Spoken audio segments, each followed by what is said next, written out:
মটরশুঁটি দিয়ে সাদা পোলাও রান্না। শীতকালে এই পোলাও খেতে কিন্তু অসাধারণ লাগে। এর জন্য একটা ফ্রাই প্যানের মধ্যে রান্নার তেল, তার মধ্যে পেঁয়াজ কুচি, রসুন কুচি, এটাকে হালকা ব্রাউন কালার করে ভেজে নেব। জিরা, দারচিনি এবং সাদা এলাচ নিয়েছি, সেটাও একটু ভেজে নেব।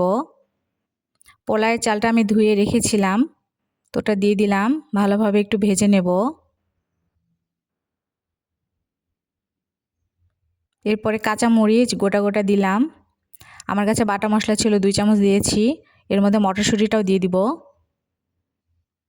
সব কিছু ভালোভাবে মিক্সচার করে নিয়ে আরেকটু ভেজে নিতে হবে, নাড়াচাড়া দিব ভালোভাবে। এরপর পানিটা দিয়ে দিলাম। তো 4 পট চালের মধ্যে 8 পট পানি দিতে হবে। একটু লবণ পরিমাণ করে দিতে হবে, তারপর ঢাকা দিয়ে রেখে দেব। তো আমার পানি শুকিয়ে এসেছে, এটা হয়ে গিয়েছে। তো এখন একটু ঢাকা দিয়ে রেখে দেব। কিছুক্ষণ পর আমি এটা পরিবেশনের জন্য নিয়েছি। এটা আপনারা চিকেন এবং মাটন দিয়েও খেতে পারবেন।